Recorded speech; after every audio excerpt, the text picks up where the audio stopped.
Olá, seja bem-vindo a mais um encontro com a palavra, o nosso estudo semanal da lição da Escola Sabatina. E hoje eu tenho comigo aqui o prazer e o privilégio de ter o pastor Cristiano, que vai trazer um pouco do seu conhecimento para a lição dessa semana. Seja bem-vindo, pastor Cristiano. Muito obrigado, Marcelo, mas antes vamos começar com uma oração? Querido Deus, Pai Celeste, te agradecemos, porque em Cristo encontramos a salvação e a liberdade. Que o Senhor nos ajude nesse momento a compreender a Tua palavra, as Santas Escrituras, e que ela traga transformação aos nossos corações. É o que eu te peço e agradeço. Em nome de Jesus, amém. Amém. Bem, nós estamos estudando aqui esse trimestre sobre Cristo em Filipenses e Colossenses. E essa semana, de forma mais específica, estamos estudando completos em Cristo. E aí eu já começo com um texto aqui, eu peço licença até para ler o texto, para a gente entender que é o tema central da nossa lição aqui, que fala o seguinte: portanto, que ninguém julgue vocês por coisas como comida, bebida, dias de festas, ou lua nova, ou sábado, porque tudo isso tem sido sombra das coisas que haviam de vir, porém o corpo é de Cristo. O que nós podemos tirar de entendimento sobre essa primeira parte? Quer dizer que o sábado foi abolido? Fala um pouquinho sobre esse tema, por favor. Marcelo, é interessante, né? Como esse texto ele é utilizado para atacar uma das bases, dos pilares da nossa fé, que é a crença no sábado semanal, o sábado de descanso. Mas para entender o livro de Colossenses, nós precisamos voltar um pouquinho atrás e pensar no contexto histórico de que esse livro foi escrito. Paulo, ele escreve para Colossenses com uma preocupação em mente. Então, quando você vai ler esse livro, tem uma preocupação que estava na mente de Paulo. A igreja em Colosso, ela era uma igreja fiel. Era uma igreja que estava baseado ali nas doutrinas dos apóstolos, porém, alguns falsos ensinos estavam sendo inseridos na igreja.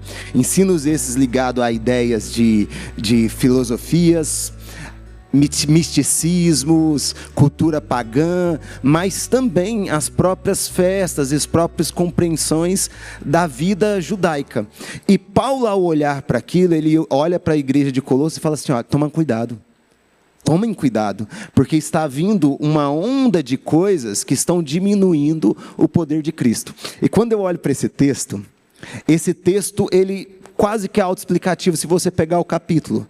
Porque como Paulo está falando sobre os falsos ensinos, Paulo está falando assim, nada disso pode ser peso. Pode ser peso. No finalzinho do texto diz assim: portanto, ninguém julgue festas, lua novas ou sábados. E aí a galera fala assim: então sábado é um problema. Sim. O sábado é um problema, porque aqui nós guardamos o sábado. Mas Paulo não está se referindo ao sábado semanal. Paulo está referindo a tudo aquilo que foi sombra que apontava para Cristo na cruz. Quando Cristo morre na cruz do Calvário, ele ali é o corpo que reflete tudo aquilo que o Antigo Testamento estava apontando como sombra. As festas, os cerimoniais, a própria liturgia dentro do santuário. E aí quando ele fala desse sábado, ele está falando dos sábados cerimoniais. Você aí que está nos assistindo, preste atenção. Existia o sábado semanal, mas existia sábados que no nosso contexto hoje seria como se fossem feriados, que eram para celebrar algumas coisas, algumas festas, e isso também apontava para Cristo. E por que não pode ser o sábado da semana? Porque o sábado da semanal, esse que nós guardamos, o sábado dos 10 mandamentos, ele existe antes do pecado. Ele não é sombra de nada, porque lá em Gênesis 2... Deus já apontava e Deus criou o sábado, separou e santificou esse sábado de descanso. Os sábados aqui que Paulo está se referindo está no mesmo quadro das outras coisas: bebidas, festas e sábados. Eu acho que ficou bem claro essa parte agora para a gente. Para aqueles que têm um pouco de dúvida, eu acho que agora essa dúvida foi por terra, né? E aí tem uma outra pergunta também, que eu acho muito interessante da lição dessa semana, que ela vem falando: onde está a verdadeira sabedoria, segundo Paulo, e como isso protege a igreja? Sabe que pensar em sabedoria é algo interessante e complexo, né? Porque nós julgamos sabedoria de diversas formas, principalmente dentro da nossa linguagem. Mas quando eu olho para o texto sagrado, a sabedoria, ela é aquela compreensão do nosso modo de agir e viver. Quando Paulo ele fala em Colossenses sobre sabedoria, ele já dá um norte claro para nós. Só existe um caminho para essa sabedoria. E qual que é o caminho, Marcelo? Isso aí está na ponta da língua. Jesus. Jesus, ele é a fonte de toda sabedoria. Jesus é a fonte de todo propósito. E quando Paulo levanta isso, eu acho interessante que a lição diz assim, ó, Paulo utilizou esse termo para se referir à forma como a igreja deve lidar, as pessoas da igreja devem lidar umas com as outras, mas também com as liturgias, com tudo o que acontece na vida. Então a sabedoria, o conhecimento, essa sabedoria só pode ser alcançada em Cristo Jesus, quando eu olho para o sacrifício dele. Lembrando sempre que o pano de fundo é Paulo falando assim, ó, vocês estão substituindo a supremacia de Cristo. E só tem uma forma de você não tirar Cristo do lugar certo, do centro do coração, é quando você adquire sabedoria andando com ele, caminhando com ele. Bacana. E a gente também, eu acho que um ponto interessante que para a gente analisar é o que significa na prática viver enraizado em Cristo. Essa é eu vejo sempre como assim, enraizado, né? Criando raízes, uma coisa firme. Como é que a gente pode na prática entender esse ponto aqui? Lá em Colossenses 2, versículos 6 e 7, Paulo ele traz mais uma vez essa analogia, né? Paulo ele compara muito a caminhada cristã à ideia de uma planta. Eu fico olhando uma plantinha aqui. E isso que você falou, né? Enraizado é você estar fixo, firme. Mas quando eu penso na ideia de uma planta, eu preciso pensar nela em todos os processos. E a Bíblia gosta de utilizar isso. O próprio Cristo, ele aponta, eu sou a videira verdadeira e vocês são ramos. O meu Pai é o agricultor. Quando eu penso nisso, eu tenho que lembrar, o Deus Criador, ele é o agricultor, ele que cultiva. Ele tem o poder ali, o poder de cultivar e pensar no crescimento.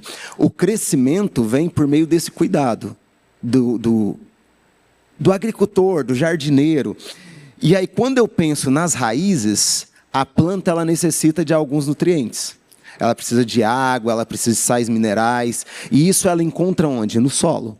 É as raízes. Quanto mais profundas essas raízes estão, mais ela consegue tirar esses nutrientes. É engraçado porque eu sou goiano, né? Em Goiás ele é bem seco, assim. Você tem duas estações, uma seca e outra chuvosa. Então a vegetação no cerrado, ela tem uma característica exclusiva.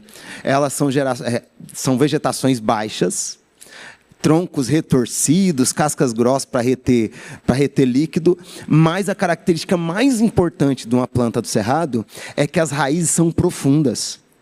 Por que elas são profundas? Porque essa raiz ela precisa alcançar a água lá embaixo para sobreviver ao grande período de estiagem. Eu imagino a vida cristã da mesma forma.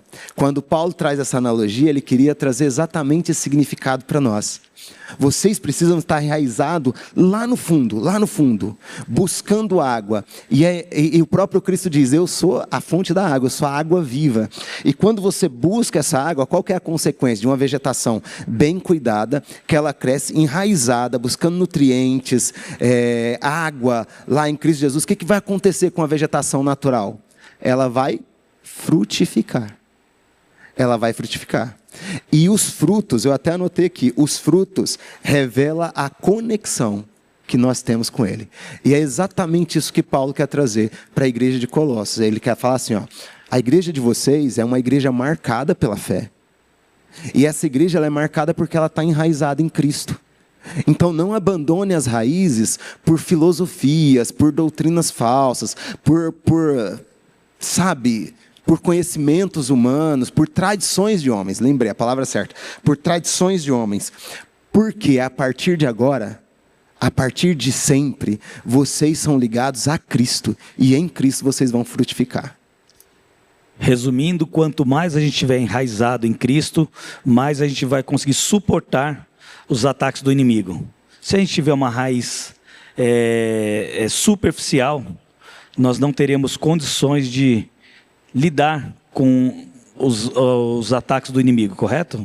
E é interessante que essas raízes profundas, elas precisam estar enraizadas no quê? A gente fala assim, enraizada em Cristo. Mas, pastor, como é que eu vou ficar enraizado em Cristo? Porque parece subjetivo, eu amo Cristo, mas como é que eu vou ficar enraizado? É por meio da palavra. É nas Escrituras que nós conhecemos Cristo. É exatamente nas Escrituras que nós não somos levados por ondas humanas, por tradições humanas. É nas Escrituras que eu me concentro e aprendo e absorvo da fonte de água limpa, que é Cristo Jesus. Hoje em dia, Marcelo, nós vivemos um cristianismo que é importante a gente referir. Tem várias pessoas, até no nosso meio, que estão enveredando por pensamentos distantes das Escrituras Sagradas, por causa desse prazer de uma nova interpretação. Nós temos pensadores aí, pastores famosos, que falam de novas interpretações, reedições da Bíblia, e esquece que essa palavra que liberta há 2000 anos, essa palavra está encravada nos nossos corações, é a palavra da Bíblia. É ela que leva ao conhecimento pleno de Cristo. O relacionamento com Cristo, ele começa pela palavra. Eu queria levar agora para um outro ponto, que o que foi realmente cravado na cruz, segundo Colossenses 2,14. Lá vem trazendo um pouquinho, e eu gostaria de discorrer um pouco sobre esse tema. Paulo, ele traz todo esse contexto, ele fala, vocês foram cravados agora na cruz de Cristo. E o que foi cravado é o que você está perguntando, né? Quando você olha para a ideia lá na igreja de Colossos, e aí você tem esse texto que ele é bem emblemático, muitos vão falar para nós assim, a lei de Deus, ela foi cravada com Cristo na cruz. Logo, se ela foi cravada, Jesus já fez, e eu agora não preciso olhar para a lei. Eu não preciso olhar para a lei, porque agora eu sou liberto da lei. A lei não é mais uma prisão para mim. E por que esse pensamento ele é problemático, ele é equivocado? Primeiro que ao olhar as Escrituras Sagradas, presta atenção você que está em casa, ao olhar para as Escrituras Sagradas, nós compreendemos que a lei é lei da liberdade. Onde que eu vou encontrar isso? O próprio livro de Tiago. Tiago, quando ele se refere sobre a lei, ele fala a lei da liberdade. A lei, ela nos liberta. Então, de qual lei Paulo está falando aqui? A lei que Paulo está falando, que foi cravado com Cristo na cruz, é toda aquela lei que apontava como sombra da realidade. O que é uma sombra? A sombra ela é uma projeção. Quando você está andando no sol, o sol projeta você no chão, a sua sombra no chão. A sombra não é o corpo, mas não existe sombra sem corpo. A sombra, ela mostra que tem um corpo andando ali, que tem um corpo passando por ali, ou alguma coisa passando por ali. E agora Paulo está referindo exatamente a isso. A sombra está sendo apontada para Cristo. E quando eu conheço Cristo, a sombra perde seu valor. Porque a realidade está no corpo. A sombra que nós tínhamos no passado seria as leis que alguns vão chamar de lei cerimonial. Seria todas aqueles ritos e leis que apontavam para Cristo. Como a igreja de Colossos era uma igreja formada por gentios, você tinha algumas pessoas ali, segundo o capítulo 1, depois capítulo 2, um pouquinho do capítulo 3, algumas pessoas naquele tempo, judeus que tinham convertido ao cristianismo, eles estavam apontando para a circuncisão, para a forma como eles tinham que viver as festas, as liturgias, apresentar os sacrifícios ali na forma de alimentação, e Paulo está falando assim, olha, isso não tem mais valor. E por que não tem mais valor? Porque isso diminui o sacrifício de Cristo. Nós já temos agora a realidade que é Cristo, nós não vivemos mais da sombra. Então Paulo, à luz da Bíblia, ele crava na cruz, ele diz, olha, Cristo cravou na cruz essa lei cerimonial. Agora nós não somos obrigados mais a carregar esse fardo, porque ele já carregou por nós, a levar isso sobre nossos ombros, porque ele já levou, e nele agora eu encontro a plenitude. Eu posso ir nele e ver a realidade. Eu queria só deixar claro um ponto. É um problema eu seguir essas leis lá? Paulo vai dizer, é um problema. E por que é um problema? Porque lá vai ser ideias de homens. Mesmo sendo Deus que estabeleceu, Deus estabeleceu com um propósito, para as pessoas esperarem a realidade. Uma vez que nós temos acesso à realidade, nós não podemos viver mais de sombra. Quem vive de sombra nunca tem contato com a realidade. Então quer dizer que pós a cruz, essas leis caíram por terra. Nós não devemos mais recorrer a elas. Elas não são mais um ponto para a nossa salvação. Elas não são um ponto que determina a nossa caminhada de fé. Eu posso participar de uma festa ou outra judaica, não tem problema, é um rito, é uma tradição, mas isso não pode ser um vínculo de salvação. O problema lá em Colossos é que estava apontando, olha, vocês precisam ser salvos. Quer ver um exemplo? A circuncisão. Paulo ele batia muito nessa tecla, não precisa ser circuncidado. E por que não precisa ser circuncidado? Porque agora o que é importante não é a circuncisão do corpo, mas a circuncisão do coração. Porque Deus tinha falado que ia gravar a lei onde? No coração. A lei moral, Paulo ele não fala contra ela, pelo contrário, lá no livro de Romanos, Paulo diz o seguinte, a lei moral é que mostra para mim e para você o pecado. Ela aponta, e se você não sabe o que é pecado, como é que você vai desviar dela? A Bíblia aponta em João que pecado é transgressão da lei. E de qual lei? A lei moral. Essa lei moral é os 10 mandamentos. A lei moral, ela é um reflexo do amor de Deus. Paulo não está falando sobre isso. Ele está falando dessas outras formas. Outro exemplo é o modelo de vida. Agora você tem que ter uma renovação de vida baseada nos ritos. Aí Paulo fala, não, isso foi substituído pelo batismo. O batismo, como Jesus deixou como modelo, ele é a marcação dessa novidade de vida. E agora você vive movido pelo Espírito Santo em uma nova vida, morrendo para o mundo, morrendo para o pecado e ressuscitando em Cristo. Perfeito. Tem um outro questionamento aqui também, que é qual é o maior perigo espiritual denunciado por Paulo? Está lá em Colossenses 2. O maior perigo espiritual que Paulo aponta é a gente substituir Cristo. Substituir Cristo por qualquer coisa. Por qualquer coisa. Nós temos uma tendência natural de repassar conhecimento. E nós repassamos conhecimento de forma oral, de forma escrita, a tradição de pai para filho. E a Bíblia ela não é contra tradições. Mas a Bíblia diz, a tradição ela não pode substituir quem? Cristo. E por que ela não pode substituir Cristo? Porque só existe um caminho para a salvação. E esse caminho para a salvação é Cristo Jesus. Quando eu e você nos apartamos dessa realidade, nós corremos um sério risco de enveredar por caminhos perigosos, caminhos esses que nos afastam de Cristo Jesus. Eu até anotei uma coisa aqui, ele diz assim, o maior perigo, além de substituir Cristo por regras, tradições ou experiências humanas. Paulo está alertando eu e você para o legalismo. Paulo está falando assim, olha, o maior perigo nosso é substituir Cristo por regras humanas, por interpretações humanas. E agora, eu vou me tornar um legalista por causa disso? Não, pelo contrário, em Cristo eu tenho liberdade. Quando eu substituo Cristo, eu agora vivo um legalismo. E qual que é o problema disso? O problema é que essas coisinhas, eu costumo dizer assim, os penduricalhos da fé, esses penduricalhos da fé, ele tem um problema gravíssimo na comunidade. Qual que é o primeiro problema disso? Eu começo a me sentir superior a outras pessoas. Porque a minha prática espiritual, ela é diferente da sua. Então, se ela é diferente da sua, eu falo, olha, eu sou mais importante. Por quê? Porque eu faço essa festa, eu guardo esse rito, eu não como isso, eu deixo de fazer aquilo, eu acordo tal hora, eu fico madrugadas, eu vou no monte, eu deixo de ir no monte. Esses ritos, Paulo ele não condena, olha, você pode ir no monte orar, você deve cuidar literalmente do corpo, mas quando eu pego isso para substituir Cristo, eu começo a graduar os níveis de crente.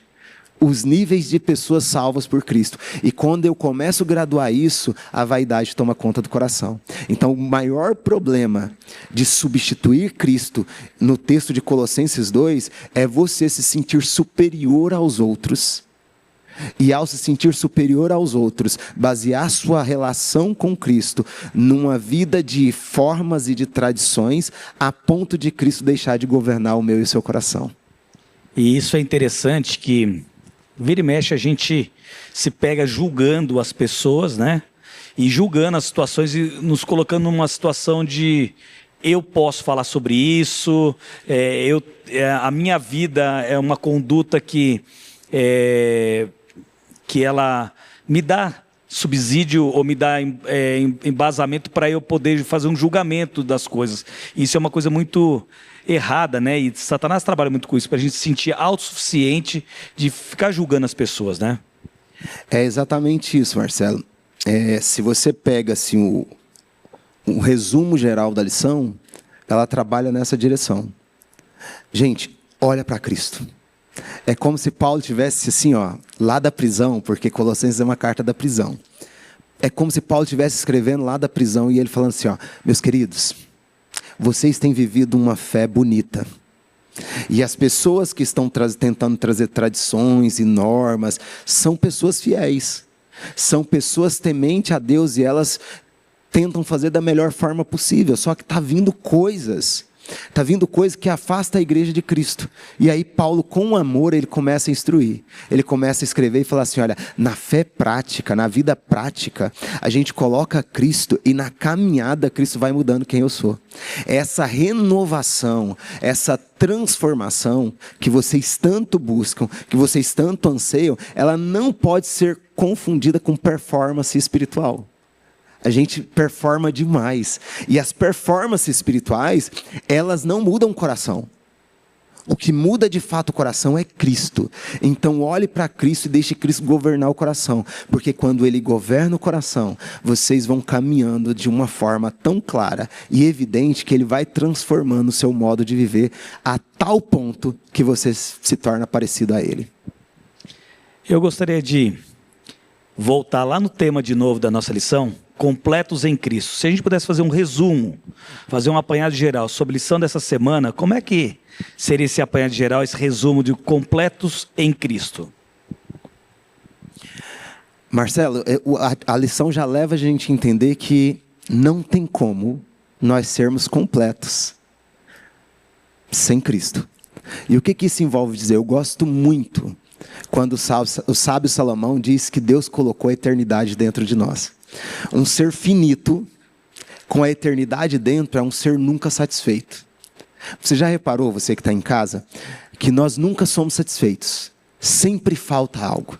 Sempre tem aquilo que uns vão chamar de vazios, outros vão chamar de incompletude, mas sempre falta algo. E eu olho para esse texto do sábio Salomão, que diz, Deus colocou a eternidade no nosso coração.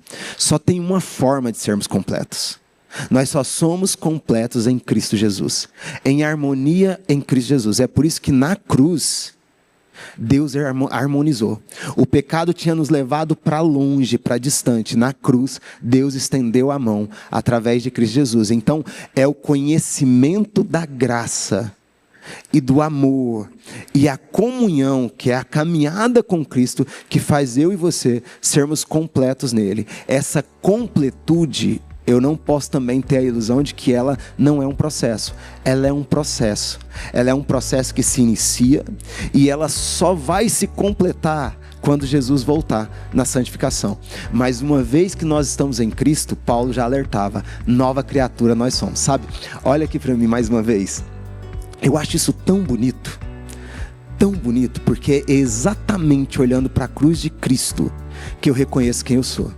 E quando eu reconheço quem eu sou, eu lembro que eu preciso de ajuda. E aí eu clamo por ajuda. E quando eu clamo por ajuda, esse Cristo estende a mão. Porque Ele é fiel e justo para perdoar pecados, para limpar os pecados e para nos guiar no caminho da justiça.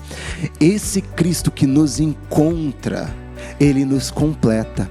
Ele nos completa de tal modo que nós vamos perdendo o gosto, o desejo para o pecado.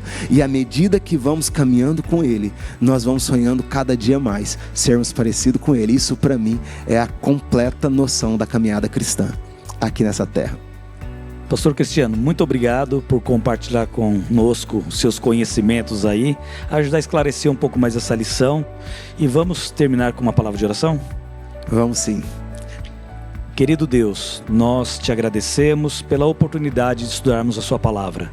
Agradecemos porque nós temos literaturas, temos a sua Bíblia, e com ela nós podemos esclarecer mais um pouco sobre o seu amor por nós. Nós agora estamos encerrando essa lição e gostaríamos que o Senhor estivesse conosco no decorrer dessa semana e nos abençoando. Isso nós pedimos e te agradecemos, em nome de Jesus. Amém.